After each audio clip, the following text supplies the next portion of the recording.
The elevator doors slid open with a quiet hiss, and Amara Lewis stepped into the 38th floor of Caldwell Industries, a palace of glass and silence suspended above Manhattan. The air smelled faintly of steel and citrus polish. Every step she took echoed across the marble, as if the building itself was reminding her she didn't belong here anymore. A year ago, her name had glowed on design magazines, Amara Lewis Studio, the future of modern aesthetics. Now, it was nothing but a whisper of scandal, a Google search result paired with words like fraud, failure, ruined. And he was the reason, Ethan Caldwell, the man whose signature had once sealed her future and whose withdrawal had destroyed it. Now, the same man wanted to see her again. Her fingers brushed the hem of her navy dress as she approached the reception desk. "Ms. Lewis," the assistant said politely, though her eyes flickered with recognition and judgment. "Mr. Caldwell is expecting you." Of course he was. He always expected the world to come when he called. His office was vast, framed by floor-to-ceiling glass that looked out over a storm-gray city, and there he was standing with his back to her, one hand in his pocket, the other holding a glass of something golden that caught the morning light like liquid fire. He turned. Even after everything, the sight of him still hurt clean lines of his jaw, the chill precision in his posture, that impossible calm. Ethan Caldwell looked like a man sculpted out of patience and arrogance. "Amara," he said, her name landing softly, almost tenderly, though she knew better. His voice hadn't changed low, steady, with that dangerous edge of command that could make people agree to things they didn't understand. She forced a breath. "You wanted to see me." He gestured to the chair across from his desk. "Please, sit." She didn't move. "I'd rather stand," she said. Something flickered across his face. Amusement. Maybe. Or the faintest recognition of the woman she used to be proud. Unyielding. Unbroken. He set the glass down, fingers tapping once against the rim. Straight to business. Then, he opened a folder, slid a sheet of paper toward her. A contract. He said simply, "Marriage. 1 year." For a moment, she thought she'd misheard him. Then she saw the heading, "Marital Agreement." Her pulse jumped. "You're out of your mind." "Not quite," he replied, eyes calm as a surgeon's. "You need financial stability.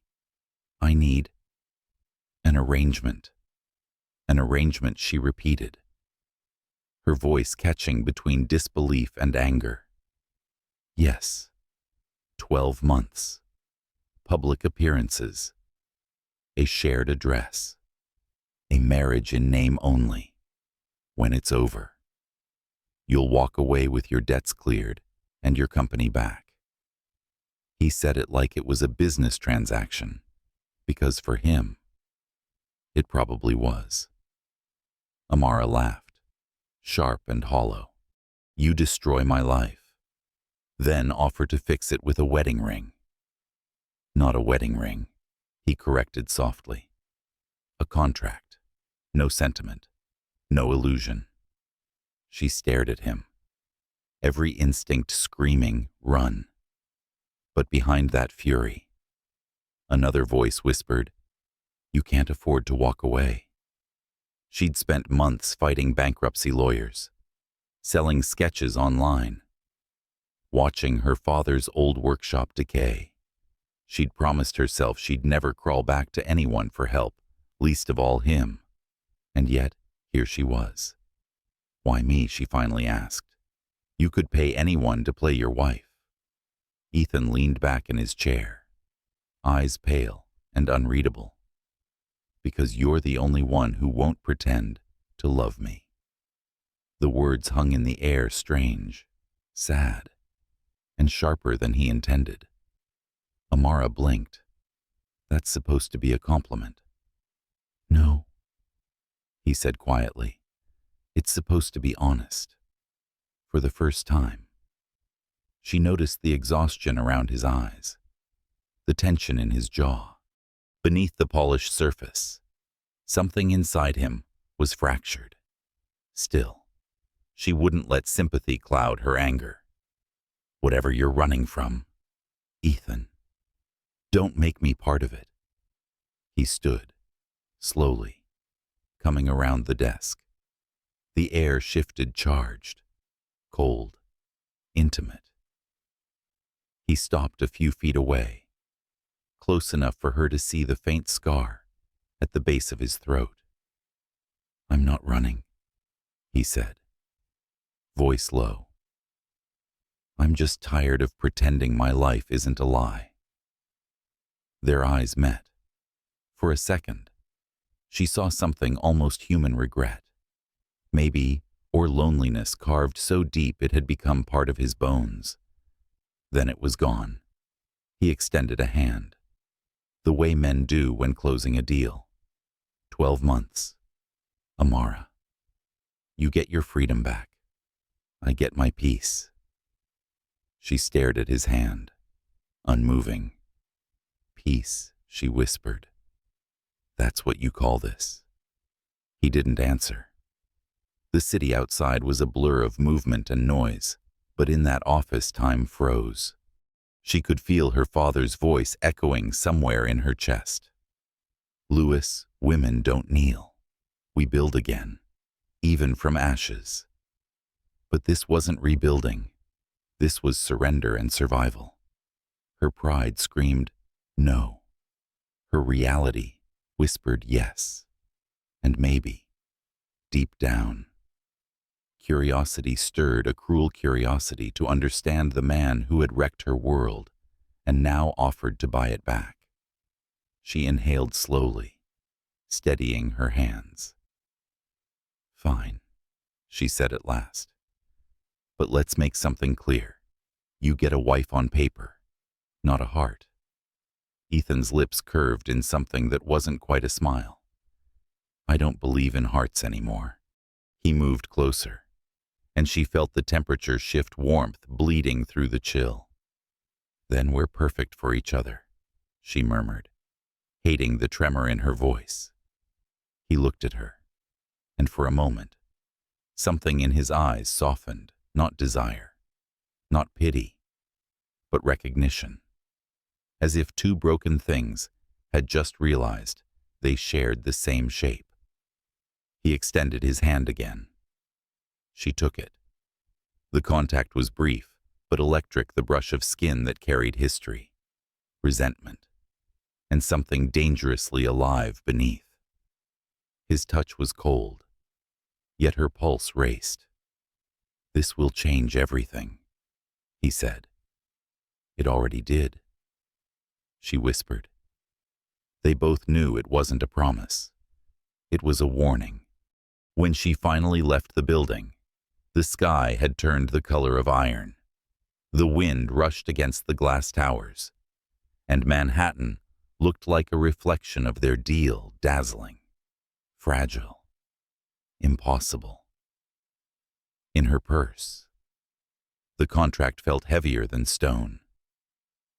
At the elevator, she caught her reflection in the mirrored walls, steady chin, tired eyes. Woman made of both pride and desperation.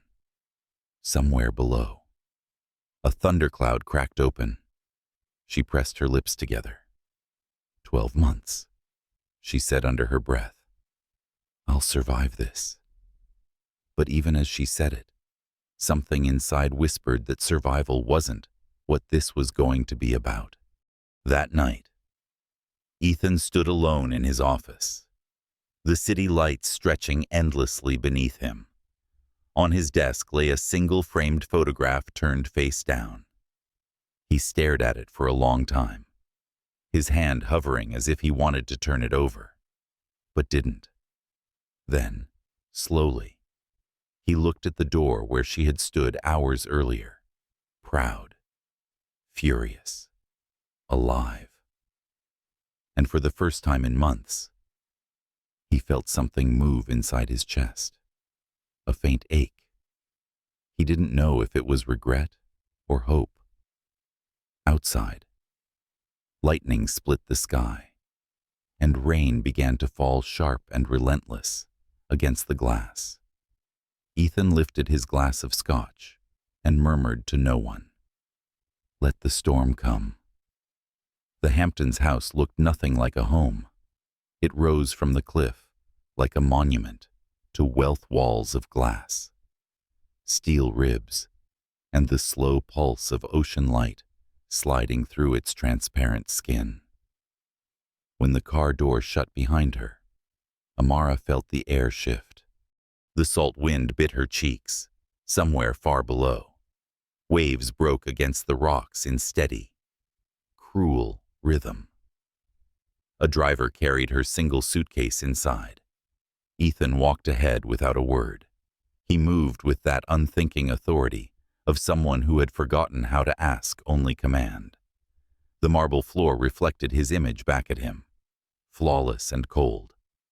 "This will be your room," he said finally, opening a door at the end of the corridor. His tone was neutral, polite, professional, as if she were an employee, not his wife on paper. She stepped inside. The room was large, all whites and silvers. The kind of space that photographs well but feels like nothing. A wide window faced the sea. The bed was perfectly made, untouched. Even the flowers in the vase looked like they'd been chosen by algorithm. Amara turned to him. "You live here alone?" "Mostly." "Figures." His jaw flexed, but he said nothing. He simply nodded and left her standing in the doorway, surrounded by quiet that hummed like electricity. Later that night, she found herself wandering the house. Every sound her breath. The whisper of her bare feet against the wood seemed too loud. In the living room, she stopped. There was no warmth, no clutter, just minimalist furniture, a black grand piano, and glass everywhere, as if he needed to see his reflection from every angle, to make sure he was still real. She touched the piano lid. Dust. He didn't play. Behind her, footsteps. Ethan stood by the window, a glass of scotch in his hand. The reflection of city lights miles away shimmered on his face. "Couldn't sleep?" he asked. "Can you?" "In a place like this," he gave a faint shrug. "Silence helps me think. It helps me remember." Her voice cracked slightly, a confession that slipped out before she could stop it. She saw him glance at her, curious but cautious, as if afraid to step closer to whatever truth that was. "What do you remember?" he asked. She hesitated. "Noise. Life. My father building furniture in our garage. The smell of sawdust and coffee. Nothing in here smells like living." He looked around, as though seeing the house for the first time through her eyes. His gaze softened. "I suppose it doesn't." "Why?" she pressed, turning toward him. "Why build a palace of glass if you're only going to hide inside it?" Ethan met her eyes. "Because walls keep people out. Glass lets you pretend you're not trapped." The words hit her deeper than she wanted to admit. For a long moment, neither spoke. The wind outside pressed against the windows, like the world trying to break in. The next morning, the rhythm of the house revealed itself. He woke at 5, swam laps in the indoor pool, left for the city by 6. The staff appeared and disappeared like ghosts, silent, efficient, loyal only to him. Amara made coffee herself. It was the only sound of rebellion she could manage. She spent her days sketching, not for work, not for anyone, just lines and color, to remember what warmth looked like. Sometimes she left the sketches on the living room table, just to see if he noticed. He always did. Once. She came downstairs to find one of her drawings moved slightly. The pencil marks smoothed where his fingers had traced them. A note lay beside it, written in the same sharp handwriting as the contract. "Your colors make this house less cold." She didn't know if it was kindness or guilt. Maybe both. By the third week, something subtle had shifted. He lingered longer in the evenings. They began to share dinners quiet, careful, laced with small talk that occasionally slipped into something real. One night, as rain tapped against the glass walls, she asked, "What do people like you eat for comfort?" Ethan looked up from his plate, amused. "People like me, you know. Billionaires with frozen hearts." He laughed, then the first genuine sound she'd heard from him. It startled her. Deep and warm. Instant noodles. He said finally, "College habit I never grew out of. But I don't cook them anymore. Because you're too important. Because she used to make them for me." The air stilled. She didn't ask who she was. She didn't have to. The silence between them changed texture heavier, almost tender. That night, lying awake in her bed, Amara stared at the ceiling, tracing the faint reflections of moonlight dancing through the glass. She thought of his laugh, of that crack in his voice when he said she. Every instinct told her not to care. This was business. Survival. Nothing more. And yet, she remembered the way he'd stood by the piano, half in shadow, half in light, like a man who'd been taught how to build empires, but never how to heal.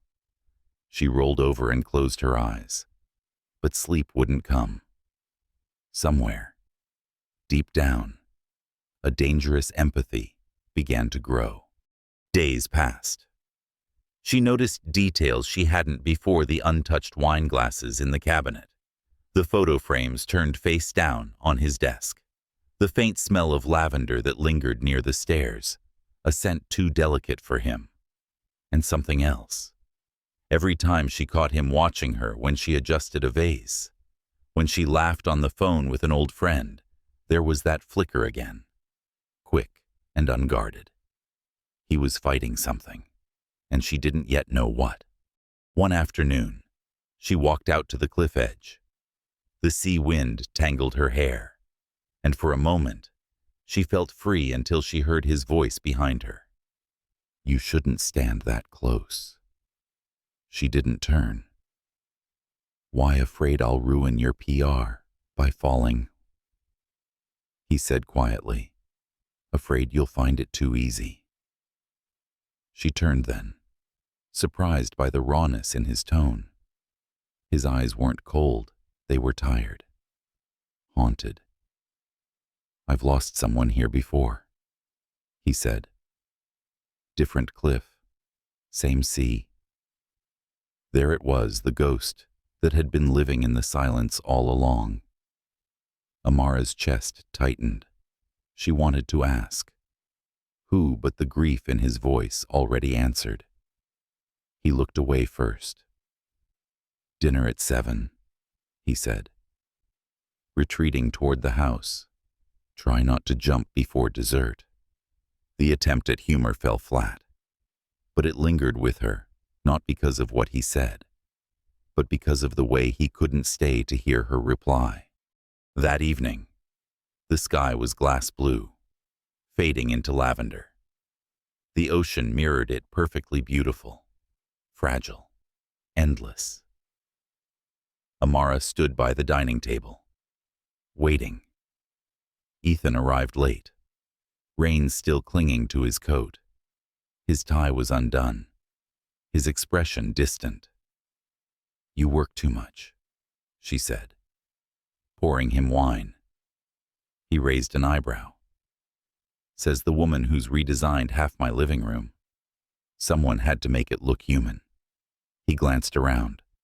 The small touches she'd added: a throw blanket, a few books, a potted plant softened the sterile edges of the room. I didn't ask you to, he said, though his voice lacked conviction. I know, she replied. That's what makes it real. For a heartbeat. Something like admiration flickered between them. Then the phone rang. He answered, turning away, his voice low and sharp business mode. She caught fragments: board meeting, merger.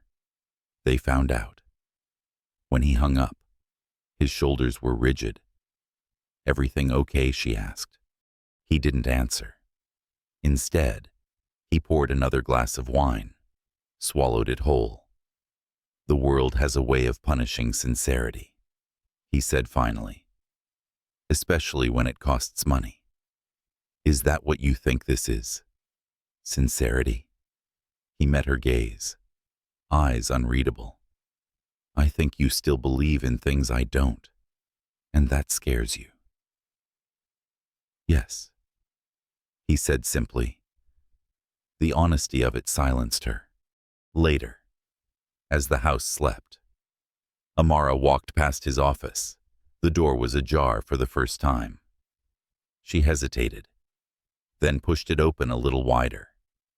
Inside, moonlight spilled over a desk cluttered with papers. And there, in the corner, a single photograph faced the wall. She reached out, turned it over. A woman with sunlight hair, laughing in a field of snow. Ethan beside her, unguarded, almost boyish. The caption read, Clara, always. Amara's throat tightened. The pieces fell into place: the ghost, the grief, the walls of glass. She put the photo back exactly as she'd found it and stepped away, heart hammering. When she turned toward the door, Ethan was standing there. For a long moment, neither spoke. I didn't mean to, she began. He shook his head. It's fine. You should know what you signed up for. His voice was steady, but his eyes betrayed him, the quiet panic of a man afraid of being seen too clearly. She wanted to say something, anything, but the words wouldn't come. He walked past her, set the photo face down again, and whispered almost to himself, some things stay broken for a reason. That night, Amara stood by her window, watching his silhouette move through the glass halls below, a ghost pacing his own palace. The sea roared beyond, wild and endless. She realized then that the real storm wasn't outside. It was here, between them, building, waiting, inevitable. And when it broke, neither of them would walk away untouched. The next morning came with fog, thick, silver, swallowing the horizon. Amara woke to the sound of waves colliding against the cliffs, a slow percussion that matched the rhythm of her unease. She hadn't slept.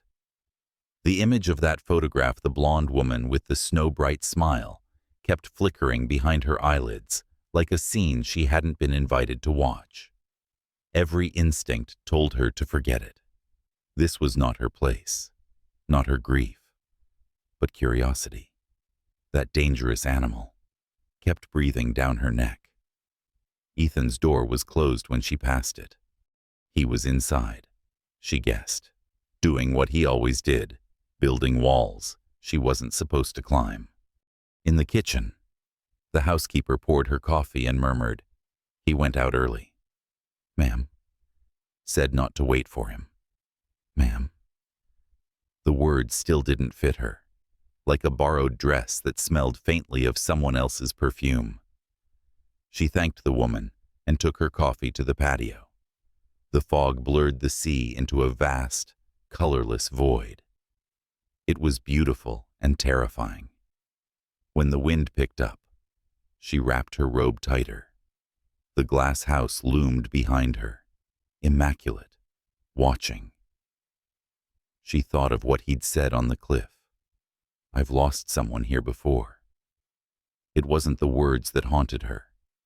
It was the way he'd said them quietly, as if confessing to the wind instead of her. And now she couldn't unhear it. By noon, he still hadn't returned. Amara walked through the rooms aimlessly, as though retracing his absence might explain him. In the music room, she found the piano lid still open from days before. A single note sheet lay there, the edges yellowed. A woman's handwriting on it, Clara's lullaby. She pressed one key, then another, until the faint melody trembled through the air. It wasn't much, only 4 bars, but something about it made her throat tighten. When the final note faded, she turned and froze. Ethan stood in the doorway, drenched from the rain, watching her. "I didn't mean to," she began. He lifted a hand. "Don't stop." His voice was soft, almost unrecognizable. Amara hesitated, then played again. Slower this time. The melody wound around them like smoke.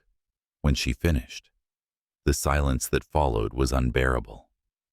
He crossed the room and closed the piano lid gently.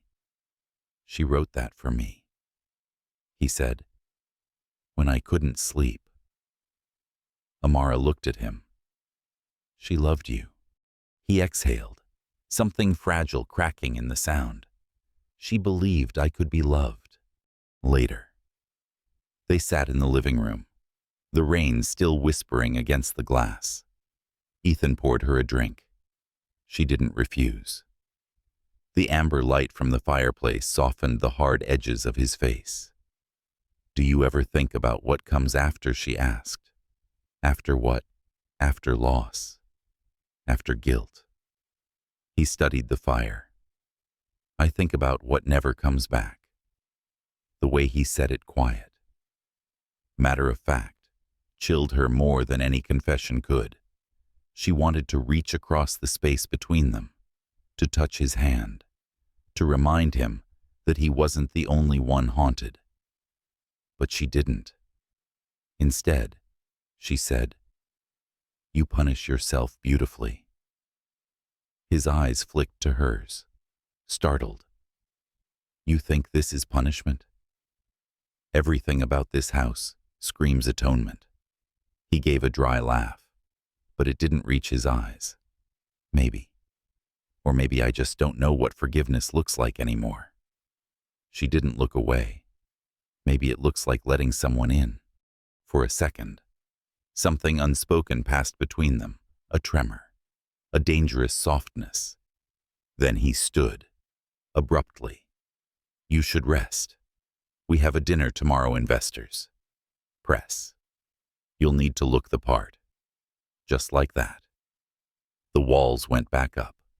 That night, Amara dreamed of the woman in the photograph, Clara, standing in the snow, smiling with blood on her lips. When Amara reached for her, the woman whispered, "You can't save him. He doesn't want to be saved." She woke with a start, sweat cold on her skin. From her window, she saw a faint light flicker in Ethan's office. He was awake too, always awake. For a long moment, she watched his silhouette moving through the glass pacing, stopping, lifting a hand to his face, as if wiping something away. Then the light went out. The next evening, the dinner unfolded like a stage play. Ethan, in his element calm, commanding, wearing the mask the world demanded. Amara, beside him, a flawless accessory in emerald silk, smiling when she had to, speaking when spoken to. The guests admired her politely. "You have such grace," one woman said. "Not what we expected from your background." Amara's smile didn't falter. She'd learned long ago that dignity sometimes looked like silence. Ethan's gaze met hers across the table. For once, his expression wasn't cold. It was protective, almost furious. When dessert arrived, he leaned in close enough for her to feel his breath. "You don't have to do this again," he said quietly. "Do what? Let them make you small." She turned to him, surprised by the heat in his voice. "And what would you do?" "Ethan, rescue me." He didn't answer. But when they stood to leave, he placed his hand at the small of her back, a simple, steady touch that said everything words couldn't.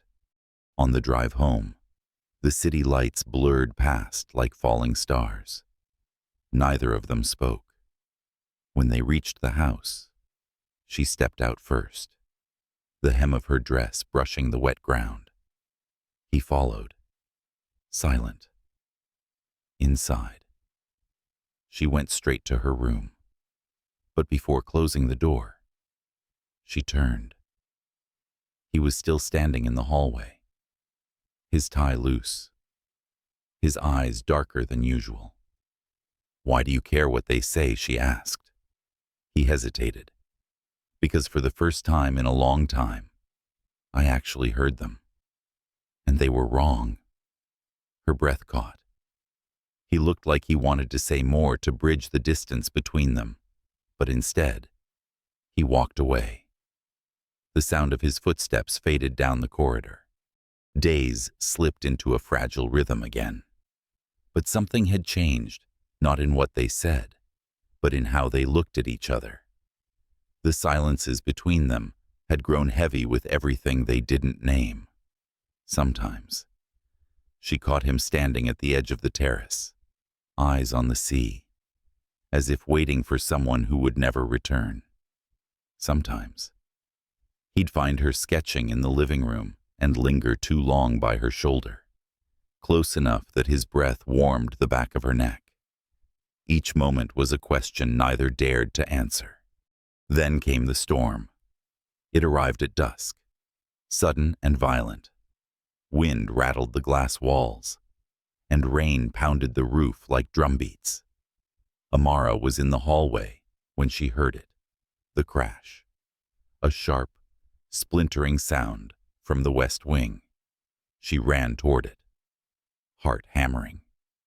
The door to his office stood open, wind tearing through the shattered window. Glass glittered across the floor like shards of ice. Ethan was standing there, breathing hard, blood streaking his knuckles. The photograph of Clara lay broken beside him. "Ethan." "Don't," he said, voice raw.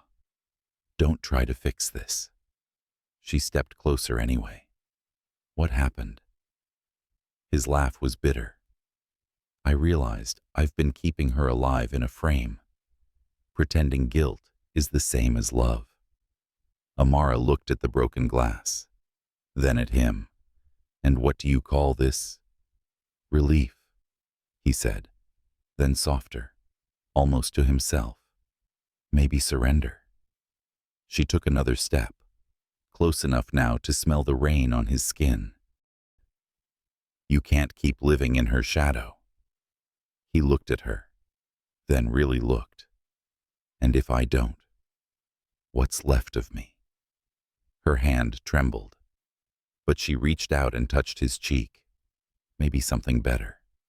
For a heartbeat. He didn't move. Then he leaned into her palm, just enough for her to feel the tremor beneath his control.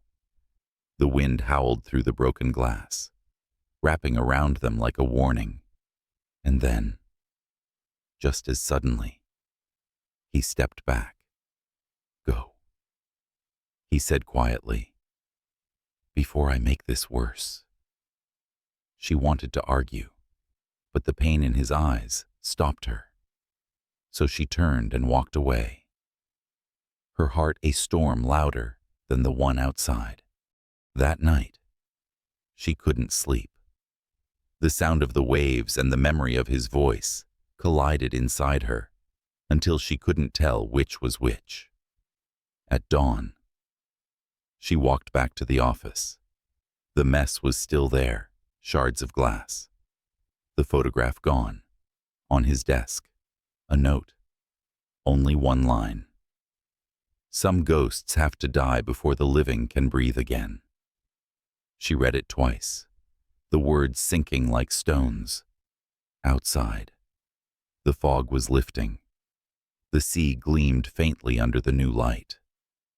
For the first time, she felt that the house, this glass palace, might finally be ready to crack open.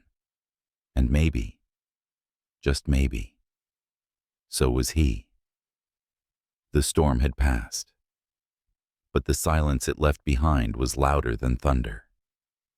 Amara hadn't seen Ethan for 2 days.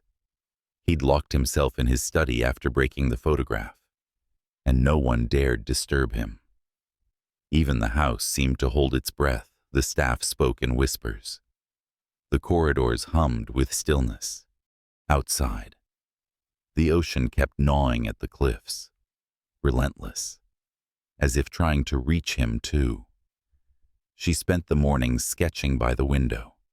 Though her pencil barely moved, every line she drew began to look like him, the slope of his shoulders, the tension in his hands, the way his eyes never matched the words he said. By the third night, she couldn't stand it anymore.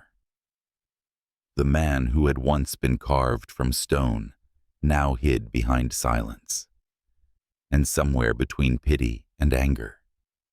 She realized she wanted to break that silence not for him, but for herself. She found him in the study, the door unlocked. The room smelled of rain and whiskey. The shattered glass was gone, but the air still felt fractured. He sat by the window, sleeves rolled up, tie discarded, a notebook open on his lap. He looked older, as if the storm had carved something out of him. "Ethan," she said softly. He didn't look up. "If you've come to say I'm losing my mind, you're late. I already know. I came to say you're wasting it," she replied. That made him glance up, tired eyes. Sharp voice. "Excuse me. You built empires, Ethan. You made people believe in your vision. But you can't even face your own life without hiding behind walls and contracts." He stared at her, and for a second, she thought he might tell her to leave. Instead, he set the notebook down, his expression unreadable. "And what would you have me do?" Amara tear.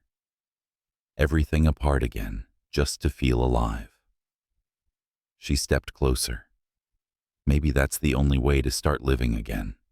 His laugh was low, bitter. "You think it's that simple?" "No," she said quietly. "But I think you make it harder than it has to be." For a long time, they just looked at each other, two people standing in the ruins of someone else's love, someone else's grief. Then he said, "Clara died because of me." The words fell heavy between them. He leaned back, voice flat, as if rehearsed. "She called that night. I told her to drive home alone. I stayed for a meeting. 10 minutes later, a truck hit her car. Amara's chest ached. She'd expected pain, but not this naked kind. "Ethan." He shook his head. "Don't. I don't need sympathy. I don't know what to do with the part of me that still waits for her to walk through that door. She wanted to tell him grief wasn't loyalty, that love wasn't supposed to be a punishment, but she saw something break in his face, and the words caught in her throat. So instead, she said the only truth she could. You don't have to forget her to stop dying with her. He looked at her, then really looked. For a heartbeat. The air thickened, the distance between them shrinking. And then he whispered, "Why do you care?" Amara swallowed hard. Because someone should.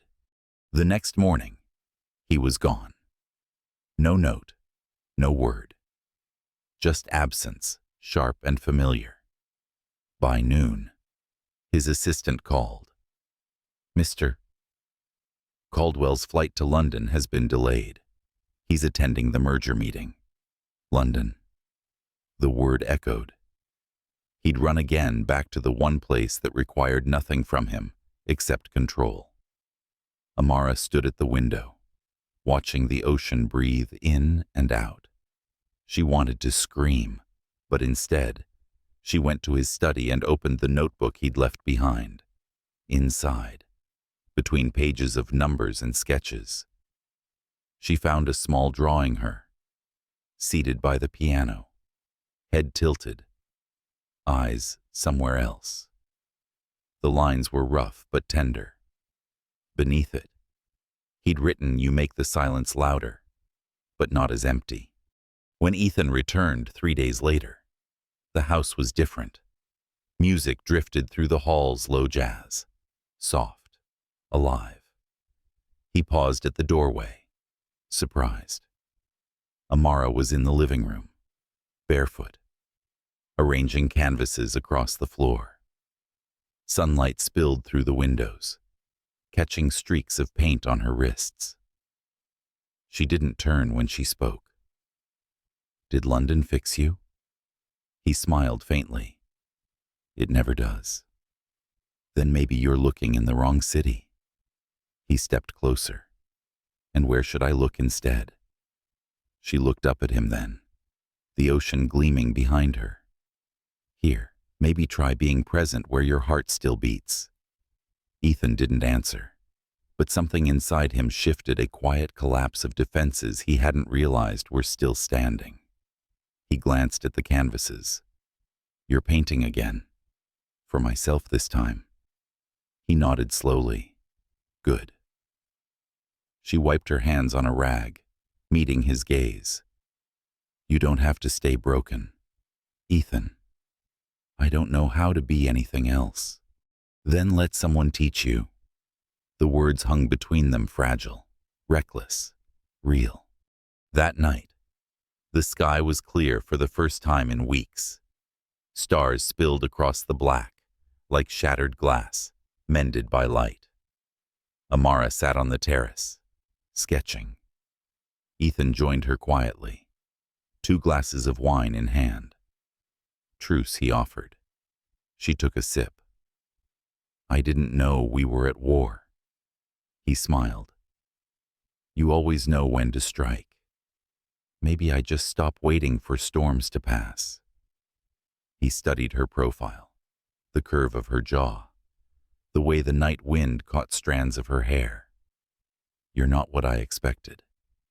"What did you expect?" "Someone easy to forget." She set down her pencil. "And am I?" His voice dropped, almost a whisper. "No." Silence again, but it was different this time. Warmer, like the quiet before something inevitable. Amara looked at him, saw the exhaustion in his face soften into something dangerously close to longing. "Tell me something true," she said. He hesitated. "Then I keep thinking you'll leave." She met his gaze. "I keep thinking you'll give me a reason to. For once." He didn't look away. The ocean murmured below them, the stars drawing breath. The air between them thickened, not with lust, but with recognition. Ethan reached out, brushed his thumb against a streak of paint on her hand. "You have color everywhere," he murmured, "even where you bleed." Amara's pulse stumbled. "And you?" He smiled faintly. "I just try to look like I don't." Her laugh was soft, fragile. "You fail beautifully." Then his hand found hers. Not forceful, not asking, just resting there. A quiet promise without words. They sat like that for a long time. Two broken pieces, daring to fit. But peace never lasts long in a house built on ghosts.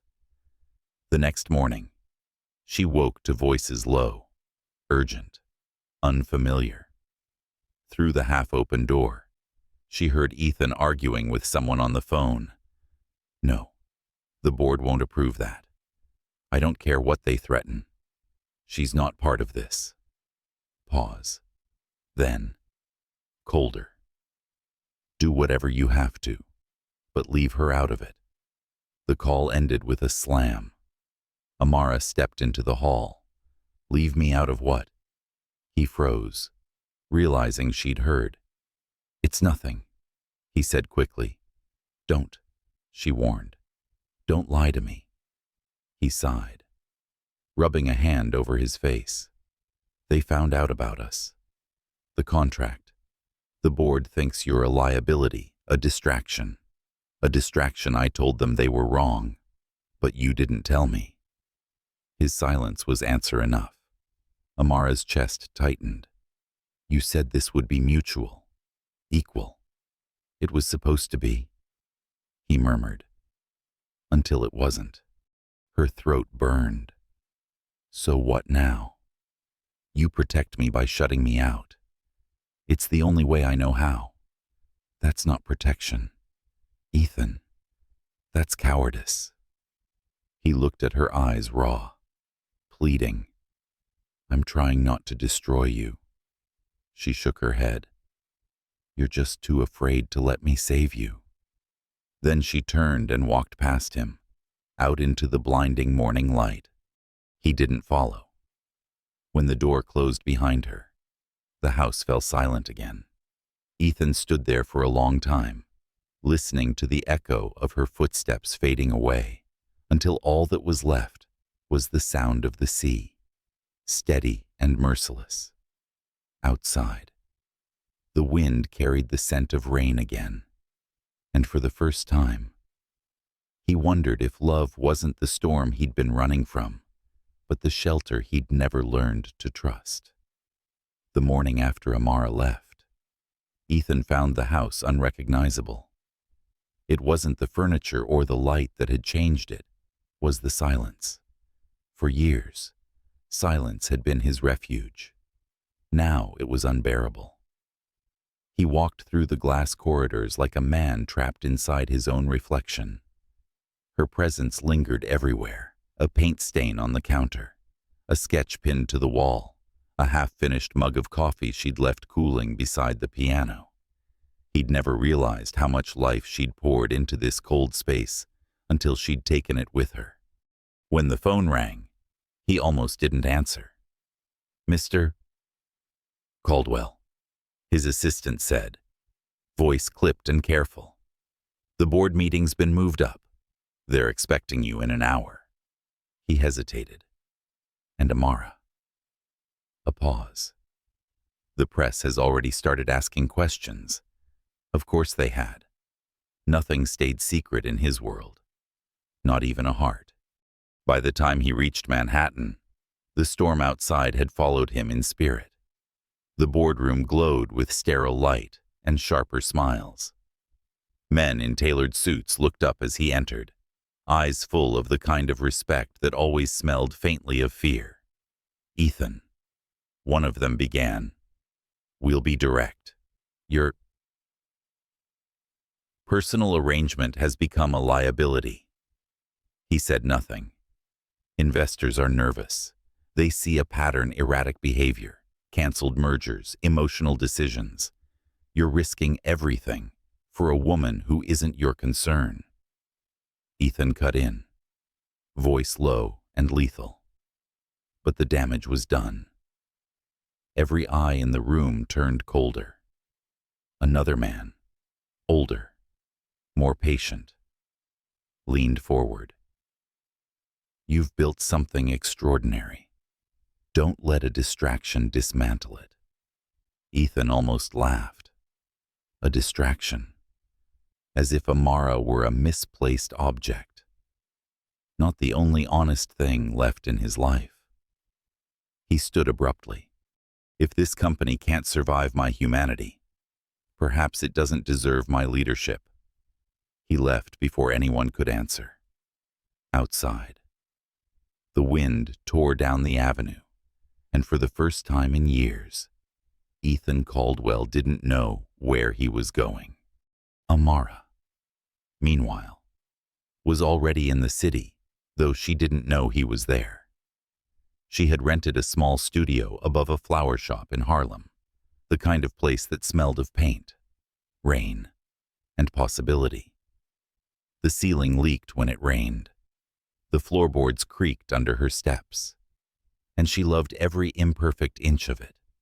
She was free, or that's what she told herself. But freedom, she was learning, came with echoes. She still caught herself glancing at her phone, expecting his name to appear. She still dreamed of the ocean pressing against glass walls. She still painted him not the man, but the feeling of him, the gravity of his silence, the ache of almost. One afternoon, she was sketching when her door buzzed. A delivery. No name. Just a box wrapped in gray paper. Inside a single sheet of music, Clara's lullaby. And beneath it, a note in his handwriting. You once said I should let someone teach me how to live. I'm trying, but the lessons are quieter without you. Her chest tightened. She placed the note aside, but the melody played itself in her head for hours. When evening fell, she sat at her small keyboard and began to play. The tune wove through the hum of traffic, through her breath, through something she'd tried to bury tenderness. That night, the story broke. Her phone exploded with messages, articles, photographs.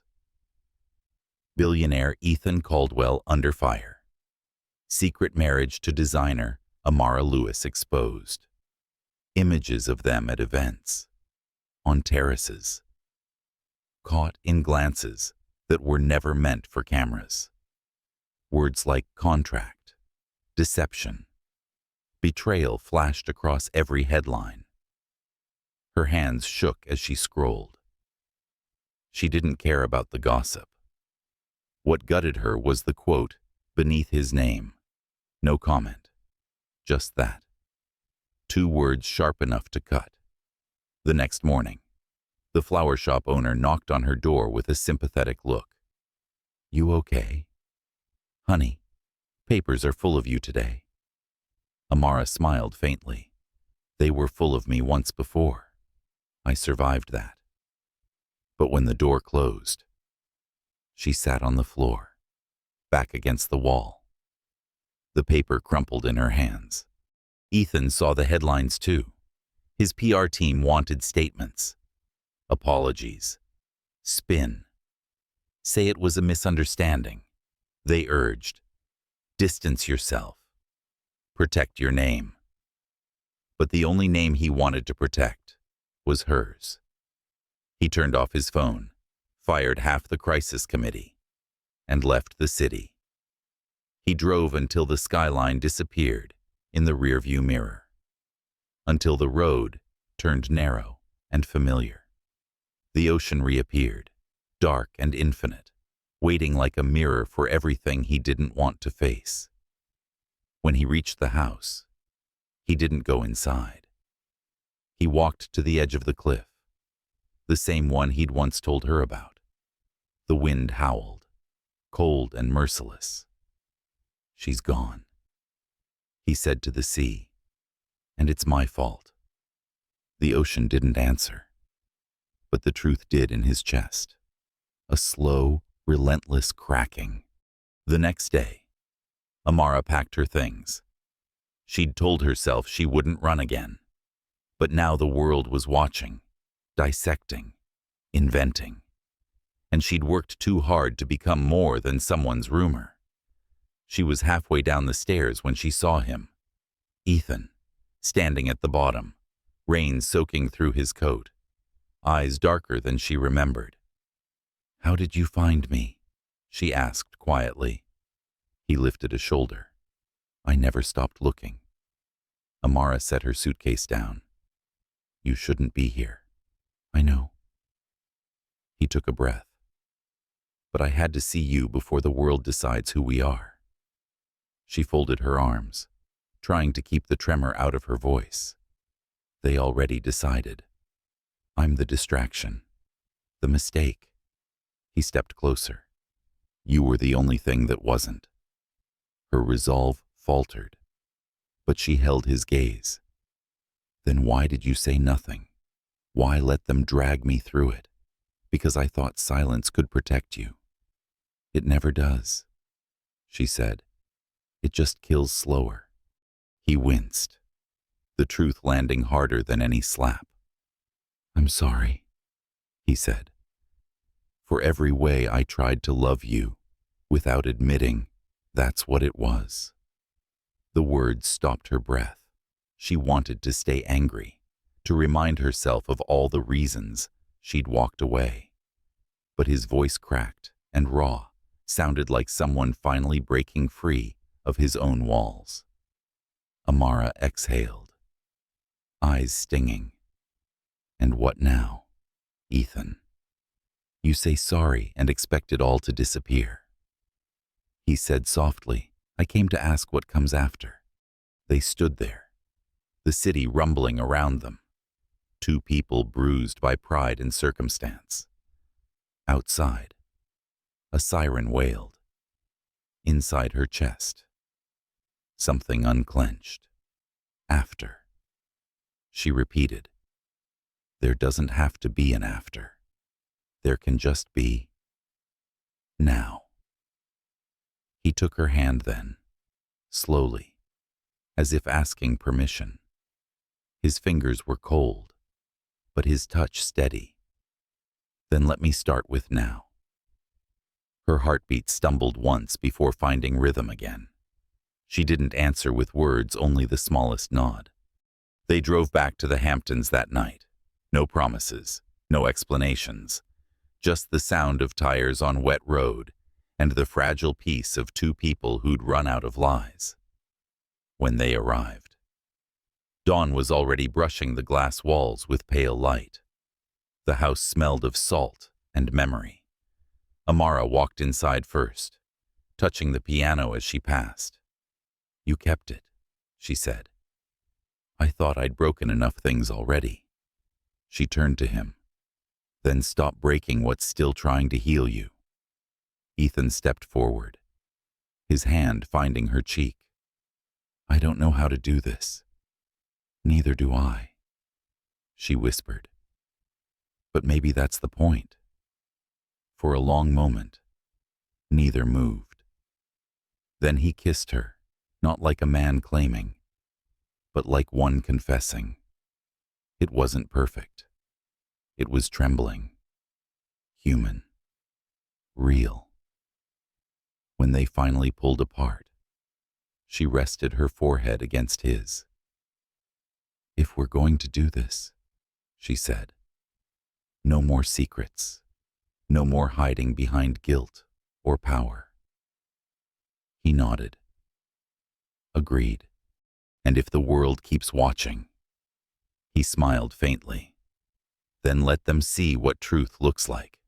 That night, for the first time, the glass palace didn't feel cold. Music filled it again, Clara's lullaby, played softly, not as mourning, but as release. Outside, the sea breathed quietly.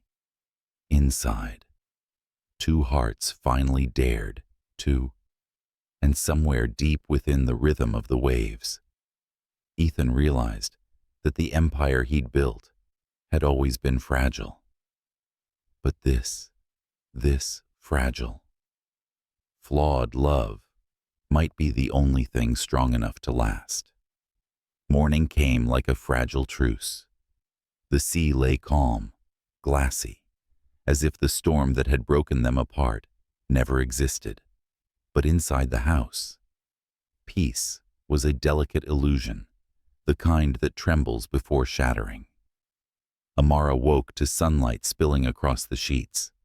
For a moment she didn't move. The sound of waves and the faint rustle of Ethan dressing somewhere behind her made the world feel almost gentle. Almost. "Board call in an hour," he murmured, tying his cufflinks. She watched him from the bed, precise, polished, rebuilt overnight into the man the world knew. The armor was back, and for the first time, she realized how exhausting it must be to live like that. "You don't have to go," she said. He paused. "If I don't, they'll take everything. Maybe that's not the worst thing." He looked at her then, and the mask cracked just slightly. "You still think freedom and ruin are the same, and you still think control will save you."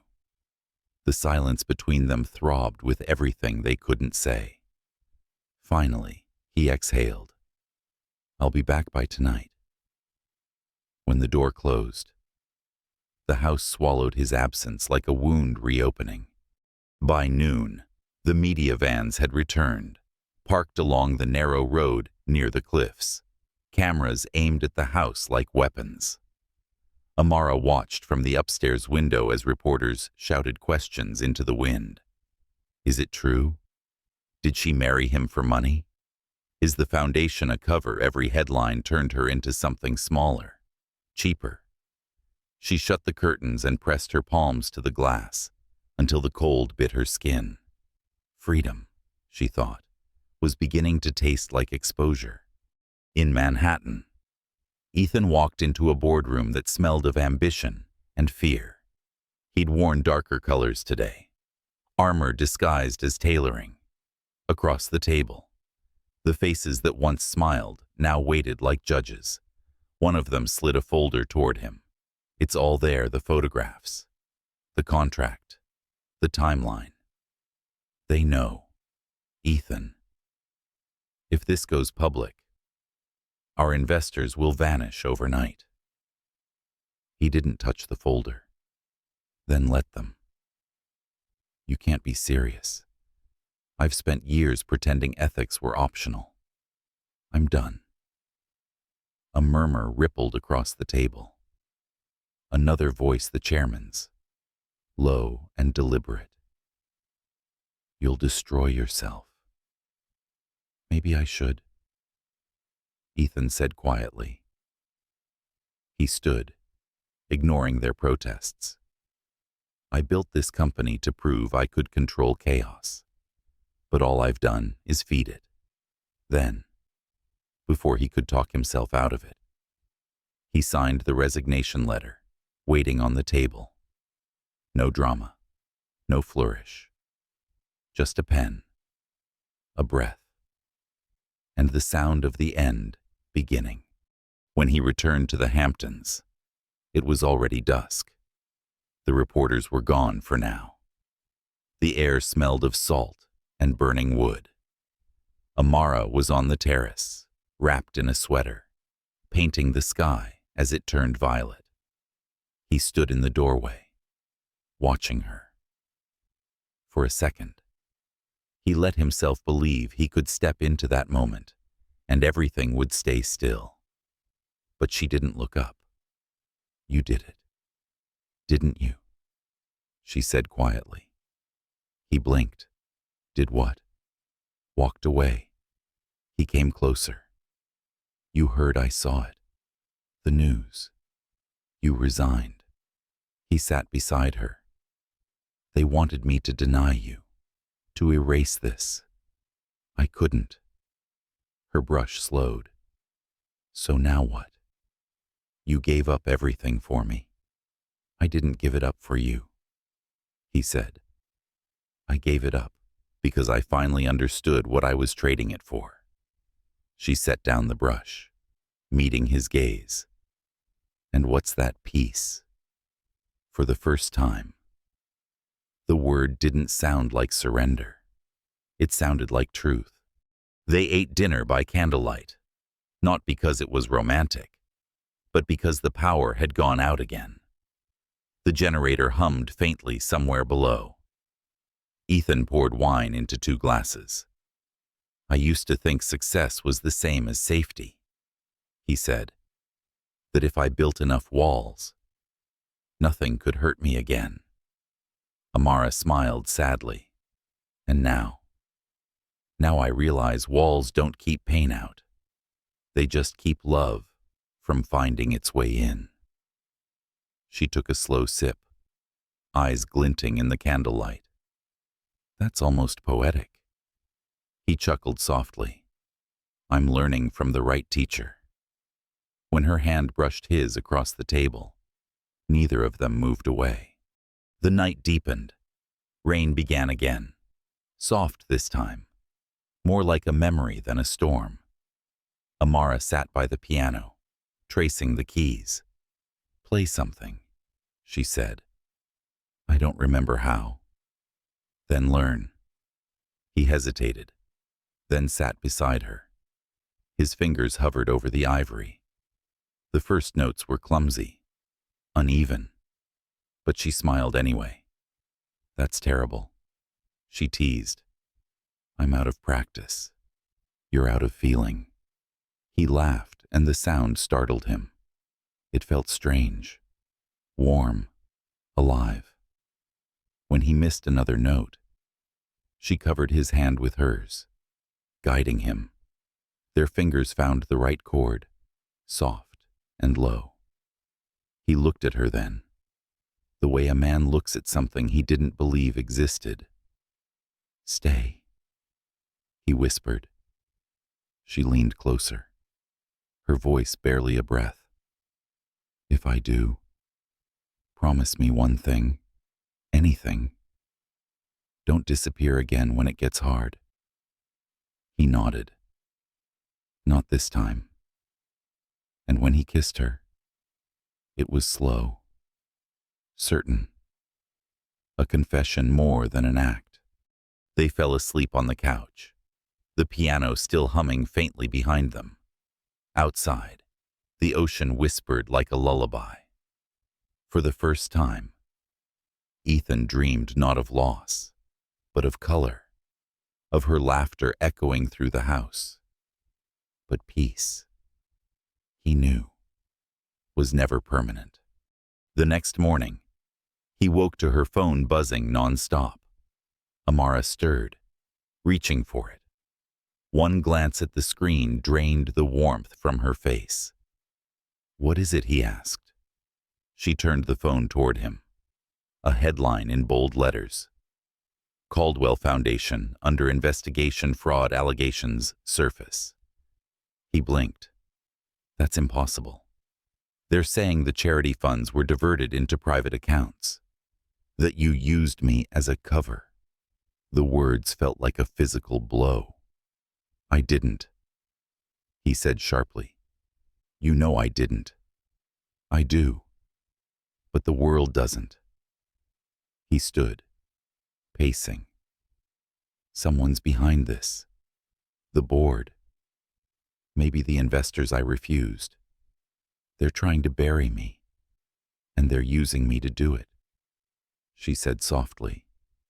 Ethan froze. The truth hit both of them at once. Every headline, every whisper, every camera lens now pointed at her again. This will ruin you, he said. Amara met his gaze, calm and unflinching. You can't keep saying that, like I haven't been ruined before. He exhaled, frustrated. I'll fix it. She shook her head. No.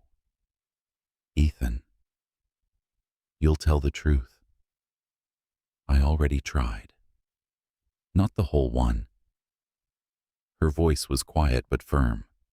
You'll tell them about Clara, about the accident, about why you built this company. They have to see the man, not the myth. He stared at her. You don't understand what that would cost. Yes, I do, she said. It's the only way to end this. Not with power, but with honesty. He turned away, torn. Years of control, of image, of survival, all built on silence. To break it now would mean dismantling everything. But then he heard her voice again. Soft. Steady. You said you were done hiding. And suddenly, he knew she was right. That evening, Ethan stood in front of the cameras. The press conference was his idea, though every advisor had begged him not to. He stepped up to the podium, the sea behind him framed by glass. Amara stood quietly off to the side, her presence like gravity. He spoke without notes. For years, I've lived behind numbers, profit margins, acquisitions, projections, but somewhere along the way, I stopped seeing people. I stopped seeing myself. Flashbulbs burst like lightning. I built a company to prove I could control chaos. And when I lost the woman I loved, I punished myself by turning everything else into glass, transparent, untouchable, unbreakable. But life doesn't work that way. Love doesn't work that way. He paused, looking at Amara. She didn't break me, he said softly. She reminded me that being human isn't a weakness. It's the only thing worth protecting. The room fell silent. No spin, no excuses, just truth raw and impossible to market. When it was over, he walked to her, ignoring the shouts, the flash of cameras, the chaos that once ruled him. Amara met him halfway. What now, she asked. He smiled, weary and certain. Now we start over. From nothing, which is finally something real. That night, back at the house, the power returned. Light flooded every corner, glinting off the piano, the canvases, the glass walls that no longer felt like cages. Ethan stood by the window, watching the tide recede. Amara came up behind him, resting her head against his back. You did it, she murmured. He covered her hand with his. No, he said softly. We did. Outside. Dawn began to bloom pale, patient, full of promise. For once, the world wasn't collapsing. It was unfolding. The world moved slower after the confession. For a few precious days, everything felt weightless. No lies, no headlines, no walls. Just them. Ethan had dismantled his empire. And for once, he didn't look broken. He looked free. But peace never lasted long for people like them. It arrived like dawn, soft, unreal, and vanished the moment you reached for it. Amara found the first letter 3 mornings later. It was slipped under the front door. No address, no name. Just her name scrawled across the envelope in dark ink. Inside a single sheet of paper, brittle with age. You don't know the whole story. Ask him about the foundation. Ask him about your father. Her breath caught. The words were simple, but they struck like a knife, twisting through memory. Her father, Richard Lewis, had died 2 years ago, right after her company collapsed. He'd built furniture, not fortunes. He'd never known Ethan. At least, that's what she'd always believed. But the letter said otherwise. That night, while Ethan cooked something simple, quiet, she sat across from him, watching his face in the dim kitchen light. He looked content, unarmored, and the sight of it broke her heart a little. "Ethan," she said softly. He turned. She held up the letter. "Do you know what this means?" He frowned, reading it. Then, carefully, set it on the counter. "Where did you get this?" It was under the door. "Someone's trying to stir things up again."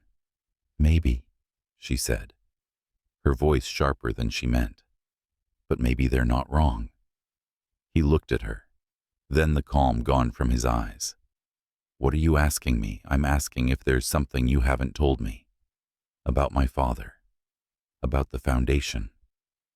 For a moment, the air in the kitchen went still. Ethan's silence was an answer in itself. "Ethan," she whispered, "please don't do this again." He closed his eyes. "It's not what you think." "Then what is it?" He hesitated, his jaw tightening. "Years ago, when your father's workshop was failing, he applied for a grant one funded through the foundation. I didn't know who he was at the time, but the board rejected it. They said his work wasn't scalable. They called it a poor investment." Her pulse thudded in her ears. "And you let them?" "I didn't know it was him." "But you found out later." "Yes," he said quietly. "After he died." Amara stepped back, her throat burning. "And you never told me." "I wanted to," he said. "But by the time I realized, you already hated me for the project collapse. I thought the truth would just destroy me," she snapped. "You keep deciding what I can survive. Ethan, stop protecting me with silence." His voice broke then, low and desperate. "I wasn't protecting you. I was protecting myself." She didn't speak, couldn't. He looked smaller than she'd ever seen him, not powerful, not untouchable, just human. "I've spent so long controlling every piece of my life," he said. "And every time I thought I was doing the right thing, I only caused more damage." Amara stared at him, her chest tight with too many emotions. Fury, grief, something else she couldn't name. It wasn't betrayal that hurt the most. It was recognition, because she understood him too well. That night, she couldn't sleep. She walked through the glass halls, the moonlight turning everything pale and distant. In the living room, she found the piano open again. On the bench lay another envelope, smaller, worn, her name on it. Inside, a note in her father's handwriting. "For Amara, if this ever reaches you, know that what we build with our hands can be taken. What we build with our hearts can't." "I met a man once, Caldwell. Young, ruthless, terrified. He reminded me of you. Maybe that's why I believed in him." Tears blurred the words. Her father had known Ethan, not as an enemy, but as a believer. She sat at the piano, clutching the letter, and the weight of misunderstanding pressed down like gravity. Maybe Ethan hadn't destroyed her father's dream. Maybe he'd just been another casualty of it. When Ethan found her at dawn, she was still there, hair tangled, eyes raw, the letter beside her. He didn't speak at first, just stood in the doorway, guilt and relief warring on his face. "I didn't know he'd written to you," he said finally. "You didn't have to." she murmured. He already forgave you. He stepped closer, hesitant. And you? She looked up at him, tears catching the light. I don't know yet. He nodded slowly, accepting it. That's fair. They sat in silence for a long time, the waves murmuring beneath them, like an old story retold. Later that morning, she left for the city, not to run, but to find answers. At the archives of the foundation, she combed through records, grant applications, correspondences. It was all there, her father's submission, the rejection, the signatures, and one file she hadn't expected: Project Glass Horizon proposal by Caldwell Industries in partnership with Lewis Design Studio. Her hand trembled as she opened it. Blueprints, concepts. A collaboration that had never happened, dated 3 months before her company collapsed. And at the bottom, a single handwritten note in Ethan's scrawl. She'll never agree to work with me again, but I want to rebuild it in her name. Her breath caught. All this time, she'd thought he'd abandoned her, but he'd tried to save her work quietly, clumsily, from behind his walls. That evening, she drove back to the coast. The house was lit again, warm against the dark horizon. Ethan stood outside, barefoot, staring at the sea as if it might answer something. She stepped out of the car, the wind tangling her hair. I saw the files, she said. He turned, startled. Amara, you tried to finish my project. He hesitated. I didn't want you to know. It wasn't my place. It was, she said softly. You just didn't believe it could be. He swallowed hard. I didn't think I deserved to be part of what you were building, and yet you were. For a moment, they just looked at each other, the air thick with things too big for words. Then she said, You once told me you didn't believe in hearts anymore. But everything you've done, all of it, was because you still had one. He laughed weakly, tears glinting at the edge of his voice. You make it sound noble. It isn't, she said. It's real. They went inside. The rain had begun again, soft as memory.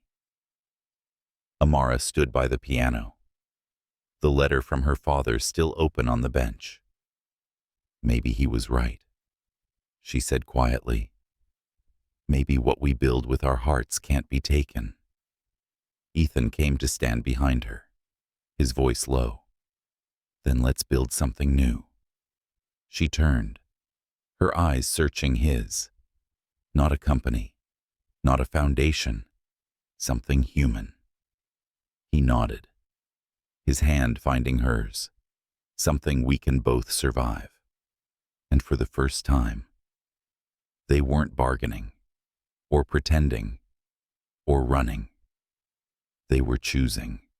Outside, the storm eased, leaving the glass walls streaked with silver.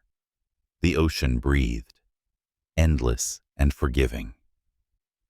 Inside, two people stood facing each other, not broken, not healed, but finally honest. And in that fragile honesty, something quietly, irrevocably began again. Spring came slowly to the coast. The storms quieted. The air grew warmer, and light began to stretch its fingers through the glass walls of the house again. Amara painted every morning the sea, the cliffs, sometimes the silhouette of Ethan when he wasn't looking. He'd started reading her father's old notebooks, sometimes aloud, his voice deep and rough in the stillness. They lived between silence and small laughter, Two people learning what peace felt like after years of surviving without it. But even peace, they learned, hums with tension because stillness makes space for memory, and memory never truly rests. The letter came on a Thursday. This time, it bore no malice, just an embossed seal. The Horizon Design Fellowship, one of the world's most prestigious architectural grants. Amara almost didn't open it. The name alone was too close to the past. But Ethan urged her gently. You should read it. Inside, a formal invitation. Your early concept for Project Glass Horizon has been revived for consideration. We believe it represents the kind of human-centered design the world needs now. If accepted, you will lead its reconstruction under your own name. Amara read the letter twice, her hands trembling slightly. The project, the one that had destroyed her, was being offered back to her. She looked up at Ethan. Did you? He shook his head. Not this time. Something flickered between them. Pride. Fear. Something more complicated than both. That night, neither of them slept. Amara lay awake, staring at the ceiling, the ocean whispering through the glass. It felt like fate had reached out one last time, cruel or kind.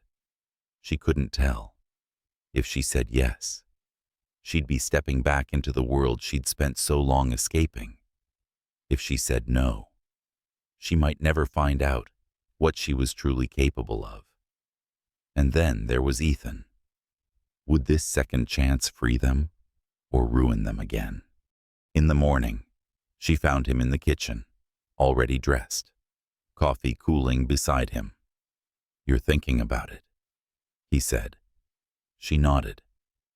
It feels like a trap or a test. Of what? Whether you're ready to stop letting the past define you. She met his eyes. You think I should do it? He hesitated. I think you already decided to. She smiled faintly. You always did read me too well. Only when you let me. The fellowship meeting was in New York, a boardroom of glass and steel that made her chest tighten the moment she stepped inside. She hadn't been here since before everything fell apart. Ethan waited downstairs while she presented, not as her shield this time, but as her anchor. Amara stood before the panel, sketches spread across the table. Her voice was steady, her ideas clear. But inside, her pulse raced like thunder. This isn't just about transparency, she said. It's about vulnerability, about creating spaces that hold both light and imperfection. The world doesn't need another fortress. It needs homes that breathe. When she finished, there was a moment of silence. Then one of the panelists, an older woman with silver hair, said softly, You've lived this, haven't you? Amara nodded, every word of it. By the time she stepped out of the building, her hands were shaking. Ethan was waiting by the car, watching her through the glass doors. Well, he asked, I think I said too much. He smiled. Then you probably said exactly what they needed to hear. She wanted to believe him. But fear, like habit, was hard to break. 2 weeks later, the call came. She'd been chosen. Lead architect, Project Glass Horizon, Revival Initiative.